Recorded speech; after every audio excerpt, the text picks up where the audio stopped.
कल दिनांक 19 को ये कोतवाली थाना क्षेत्र में जनपद एटा में 4 लोगों के मृत्यु की सूचना प्राप्त हुई थी, हत्या की सूचना प्राप्त हुई थी, जिसमें 3 महिलाएं थी और 1 पुरुष थे। यहाँ पे घटनास्थल का इंस्पेक्शन किया गया और जो हमारी फॉरेंसिक टीम है, जो फॉरेंसिक एक्सपर्ट है, उनके द्वारा भी मौका मुआयना किया गया, सैंपल इकट्ठा किया गया। साथ ही जो आसपास के सीसीटीवी कैमरे लगे थे उनका भी अवलोकन किया गया और जो भी टेक्निकल एविडेंसेस होते हैं हम लोगों ने उस आधार पर आगे की कार्रवाई करी।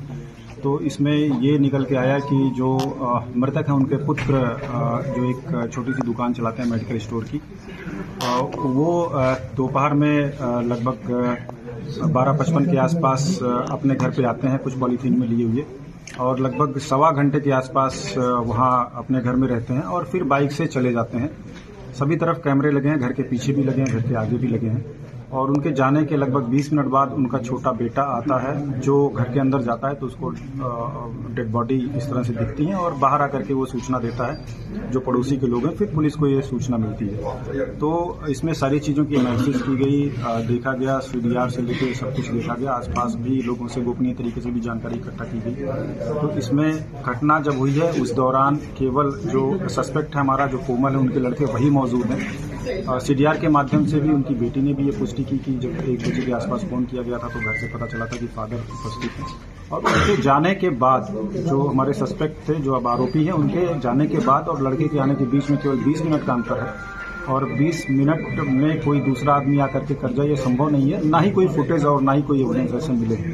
तो इससे साबित हुआ कि घटना इनके द्वारा की गई है। जब इनसे पूछताछ हुई तो इन्होंने भी इस बात को स्वीकारा, टैक्टिक्स अपना के काफ़ी पूछताछ की गई। इनके कपड़े का फोरेंसिक एग्जामिनेशन कराया गया जिसमें इनके कपड़े पे और जूते पे ब्लड स्टेन मिले।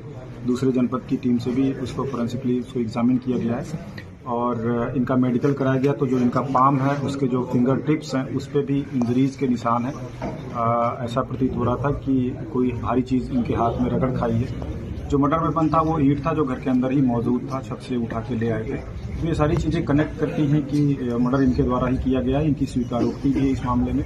साथ ही जो इसके पीछे मोटिव आया, इनकी एक बेटी की शादी तय हुई थी जिसके पैसे के इंतजाम करने थे इनको और इनके द्वारा ये बताया गया कि कुछ पैसों के इंतजाम कर भी लिए थे इनके द्वारा, लेकिन वो 2-3 दिन डिले हुआ और जब ये खाना खाने गए तो इनकी पत्नी द्वारा फिर से पूछताछ की गई कि पैसे आपने दिए कि नहीं दिए, खाते में डाले कि नहीं डाले। तो इस चीज़ को लेकर के कि अभी नहीं डाल पाए, हम नंबर मांग रहे हैं, ऐसा करके हॉट टॉक हुआ और इनका कहना है कि इनकी पत्नी के द्वारा कुछ इनको कड़े शब्द यूज़ किए गए, अभद्र चीज़ें ऐसी यूज़ की गई जिससे ये आवेशित हो गए। एक तरह का इन्होंने बताया कि ये सडन प्रोवोकेशन के में आ गए और इन्होंने वहाँ गाली गलौज की, उसके गले को पकड़ के खींच लिया। उस समय इनकी बेटी भी दूसरे कमरे में मौजूद थी, वो भी आई। लड़ाई झगड़े की स्थिति उत्पन्न हो गई, दोनों को इन्होंने गिरा दिया था। फिर ये छत पे आराम से चले गए टहलते हुए और ईंट लेकर के आए और एकाएक इन्होंने 2-2, 3-3 ईंट मार दी।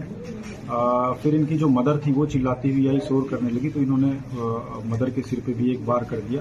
हालांकि उनकी डेथ नहीं हुई थी, वो नीचे गिर गई। फिर ये बाद में जो इनके फादर थे इनको लगा कि कहीं घटना पता ना चल जाए, साक्ष्यों को छुपाने और किसी को जानकारी ना हो, इस क्रम में इनके फादर जो कैंसर पेशेंट थे वो लेटे हुए थे, उनके भी सिर पे एक बार पाया गया जिससे उनकी भी डेथ हुई है।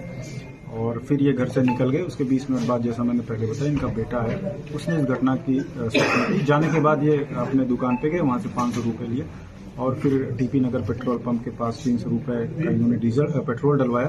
इनका ये कहना था कि ये स्वयं सोच रहे थे कि आगे जाकर के ये भी कहीं एक्सीडेंट होकर अपने जीवन का समाप्त कर लेंगे, लेकिन इसी बीच इनकी बेटी का फोन गया कि कुछ घटना हो गई तो ये वापस आ गए। और जो भी इनके द्वारा रिकॉर्डिंग की गई थी, सारी चीज़ों को बहुत माइन्यूटली हम लोगों ने एग्जामिन किया है।